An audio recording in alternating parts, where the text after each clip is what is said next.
So even though you are an ancient yogi and a seated guru, are you allowed to have fun? Actually, common person, he will enjoy only one side of Anandam. But the Siddha Gurus, yogis, they will enjoy both way, in materialistic way and spiritual way. But the common person, when he enjoying, he will think that I am enjoying. For example, if he face sadness, he will think that I am facing sadness. But in Siddha Guru's life, whatever they will enjoy, they will experience either sadness or happiness, they will think that these are all related to mind, not to mind. So this is the secret of yogi's life. For getting self-realization, it is not depend upon either you are doing meditation or not. Self-realization is completely depending upon the grace of Guru. When the Guru, he will send energy, in fraction of seconds he will get. For example, I am the very rich man, he is very poor man. Poor man, rich man. Now I given $1 lakh. Now he is also rich man. It is called donation. Okay. So how if I give money to other, the persons also will become rich. Similarly, the innocent yogis, when they will give powers, the common man in fraction of seconds he also will become great yogis. I see. Great yogis. Actually, there is no fear to common persons also. For example, I given my power to you. I know how much power I have to send. If I give more energy, you can't go to home. What happens? Simply you will sit in bliss, Anandam. So what happens? How much I have to give, that much only I given to you. So seated gurus do indeed have fun, but you have an extra benefit because you have not just the physical and the material plane, but you also have the spiritual plane.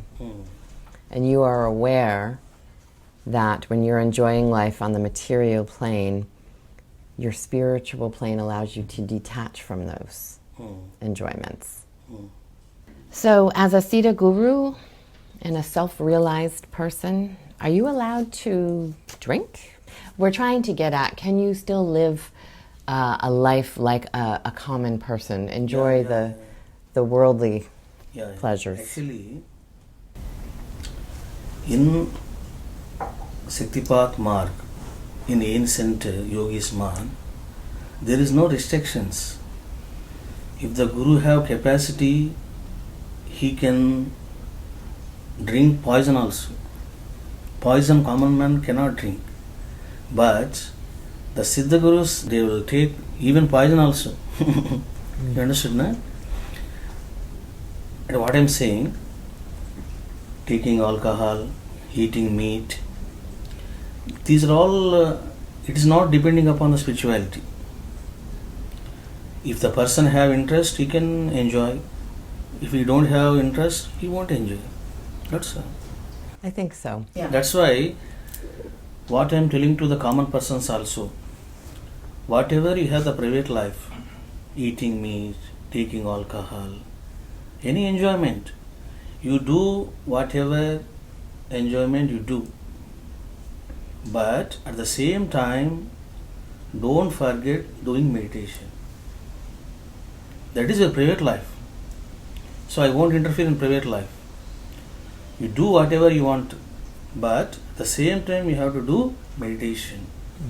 When he will do meditation, both enjoyments he will get.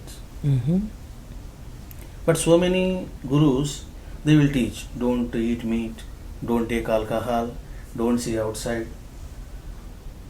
They will teach like this, but my teachings are not like that. I never interfere in private life of common persons. Depending upon his taste, he can enjoy. Okay, so that's good for our listeners and our viewers to know that they can live their life the way they always live their life. Yeah. They don't have to give up certain things to follow your path.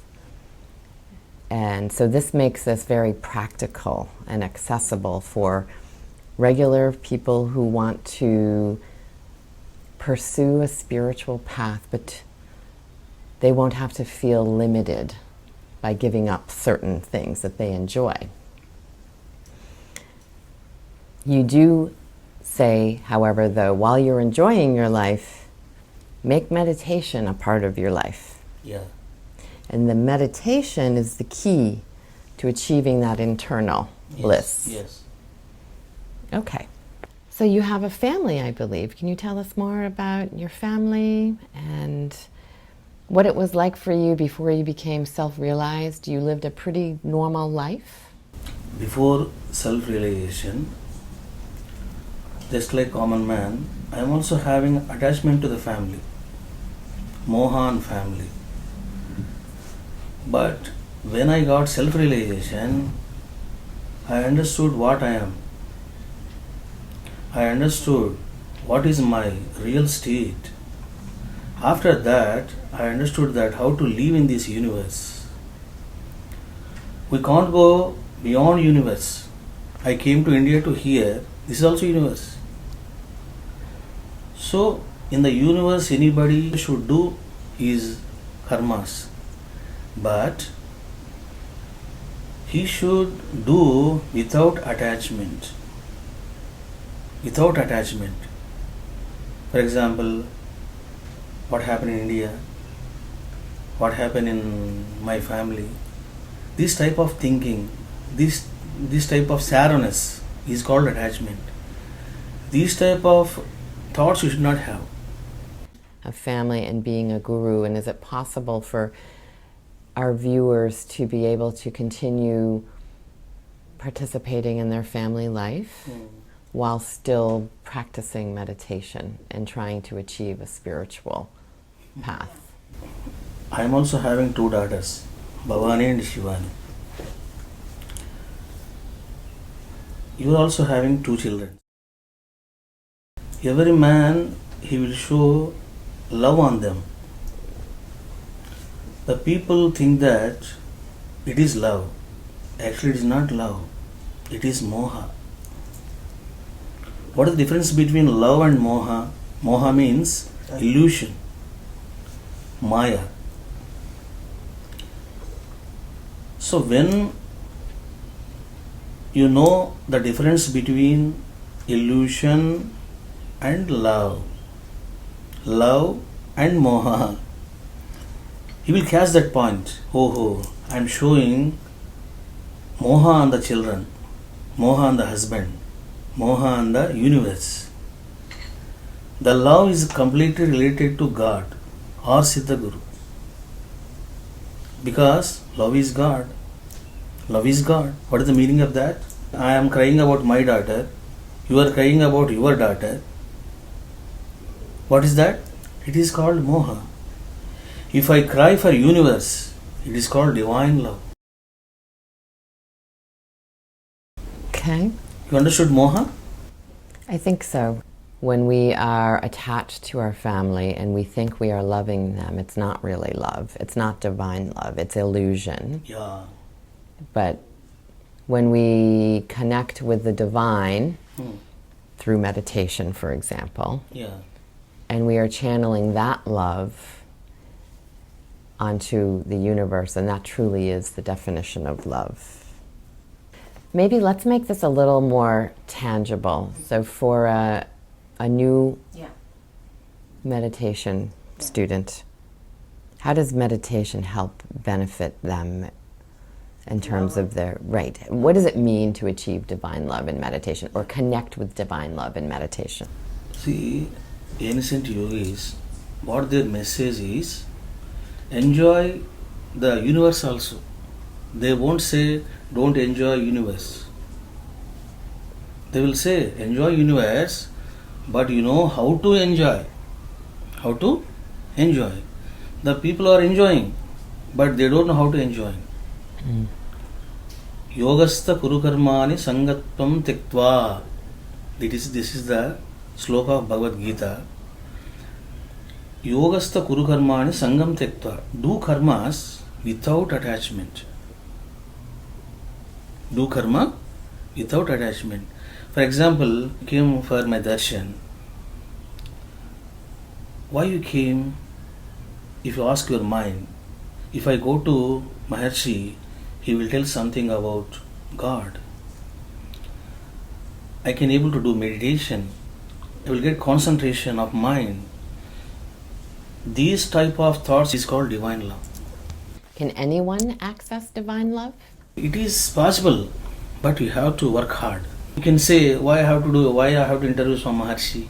I won't come. Okay, if he will give $1,000, I will come. It is called illusion. It is not divine love. You understand, no? Yes. What is the difference between the mind and the soul? See, mind related to illusion, but soul related to God. Mind always says that enjoy life, enjoy life. But soul says that concentrate your mind, control your mind. This is the difference between mind and soul. Mind always says that I will go out. Soul always says that don't go outside, come inside. So this is the difference between mind and soul. This is very important for the audience to know, because I think in the United States anyways, we often think of the term meditation. But that's not, it doesn't sound like that's the right way to describe meditation, because it sounds like what you're describing as meditation speaks to your soul. Oh, Yes? yes. Okay. See, for example, I am singing. In singing, I have to forget myself. It is called yoga. Everybody will sing. They will sing with only with mind. But if you sing with heart, with the soul, it is called divine love. Siva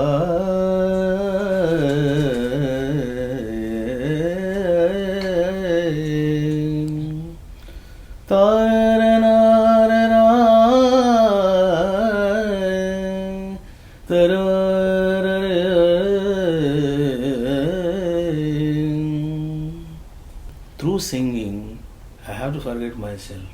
It is called yoga. This is the immersion of mind in the music. It is also yoga. For example, if we took alcohol, they are also forgetting ourselves, but it is not yoga. You understood? Yes. You are sleeping, you are forgetting yourself, but it is not yoga. That is boga. That is boga. Whatever you will do, you have to forget yourself. That is the divine karma, divine work. And you can forget yourself in meditation. Yeah, And that is divine love. Yeah. And that is yoga. yeah. Okay. In the US, when we think yoga, we think a form of exercise. Can you speak more about the yoga you are talking about, which doesn't necessarily mean the different movements? Yeah. Whatever they are saying yoga, it is only physical yoga. Simply saying physical yoga. Rising hand, downing hand, closing eyes, opening eyes. So it is called simple physical yoga. It is related to body. It is related to body. What I am saying, my relation to the mind. Mind. If we do yoga asanas, what happens? You will feel something happiness. This happiness related to what? Body. But 20% of mind. But what I am saying, you should not give work to mind. It is called real spirituality. Should not give work to mind. For example, you are saying, God, God, God, God, God, God, God. It is not meditation. Who is doing that? Mind is doing. You should not give work to mind. If you give work to mind, it will cheat you. It will take to the Maya. When you talk about yoga, we are not talking about the physical movements of yoga and a yoga mat. And when you talk about the mind, we are not talking about mindfulness the way it's often described in the United States. Your teachings are more around the soul, and through meditation, being able to achieve internal bliss and connection with divine love through meditation. See, who is crying, who is thinking, who is getting sadness. These are all related to mind. If you control mind, the happiness is in your hand. If you are unable to control mind, you are always in sadness. Because I don't have this. I don't want this. These type of thoughts every man will have continuously, one by one, one by one. How can he be happy? He won't happy. So everything depends upon the mind. How much capacity you have to control mind, that much anandam you will get. So the mind is a barrier to happiness, to bliss, which is why through meditation you achieve that bliss and connection through the soul. And I read in your book that the soul should be looked at as the boss of the mind. And I think that's a helpful way for the viewers to look at the difference between the mind and the soul. Because often the mind likes to think it's the boss. But it's not. The soul is the boss. And we need to give more attention to the soul. Yeah. And one way to do that is through the meditation that you teach us to do. Yeah. So we've been talking a lot about meditation today. And some of our viewers may not feel that meditation is the right choice for them, but they may still be interested in pursuing a spiritual path. What other options would you recommend for them to do this? It is a good question. Every man will think that I have to do meditation, but so many people, they are unable to do meditation. That time, what is the way to do meditation means? He has to consult a Siddha Guru. He has to do Siddha Guru's service. Whenever they will consult to Siddha Gurus, by grace of them, they do nicely. I will tell you an example. Okay. Deena asked me, Swamiji, how I will go to upper levels of meditation? What I told her, simply sit in front of me 10 minutes. No sadhana, no japa, no yoga, nothing. Simply sit in front of me. She was surprised. What is this process? I never listened this. If I simply sit in front of you, I will get a good meditation state. She surprised. So 2 days back what happened? Just like you, she sat in front of me 10 minutes. Wonderful experience she got. Similarly, today also the same thing. You got experience. How much time I has taken? 10 minutes. Simply 10 minutes. So this is called the power of Siddha Gurus. If you go to the ocean, no need to ask the ocean, please give me happiness. Ocean will give continuously happiness to you. Enjoy, enjoy, enjoy, enjoy. The Siddha Gurus also, they will give the power, they will give the energy, they will give the good qualities, they will give the peace without asking. That's why you have to utilize Siddha Guru's presence. Ocean, presence of Siddha Guru. There are two ways. Anybody, they are unable to do meditation, they have to come to the feet of Siddha Gurus. It is the only one way. There is no other way. See, through meditation, not only to get the peace of mind, to get the bliss of Brahmananda. For example, if you have any disease, it will vanish. If you have any mental problems, it will vanish. So there are so many benefits doing the presence of Siddha Guru. So the other option, if a person doesn't feel ready to pursue meditation, is to come into the presence of a Siddha Guru like yourself, because it is by being in the Siddha Guru's presence that the energy and the grace will be transferred, and it will help them with a number of different issues, whether it's physical, spiritual, or mental. Yeah. In point to that, in addition to all what I've gotten from the meditations, just sitting here in his presence, listening to him talk, is this energy running all through me and up and down, and it's like I feel like it's just an amazing bliss, still yet feeling, but yet even deeper and deeper. So again, that goes to every time I'm in his presence, it's just an amazing feeling. But sitting here is extremely powerful for me in listening to his teachings and telling us. And each thing he says is going in there, and then it rises up and rises up and rises up. You know, the energy and the divine love. Like as I feel is bliss and love right now sitting here. So let's say you don't just have to be in meditation. Just listen to him talking is also doing it for me.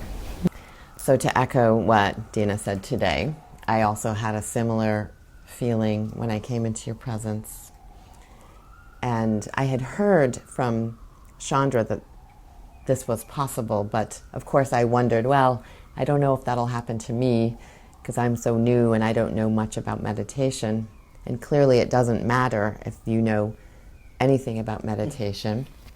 So when we sat down and we meditated, I felt the Shaktipat flow between us, which was very powerful.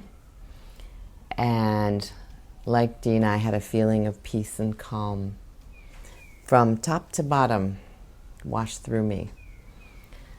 And so I would like to invite our viewers to experience Shaktipat with Maharshi. And for the next month, Maharshi will be in the Boston area, and I definitely encourage you to reach out.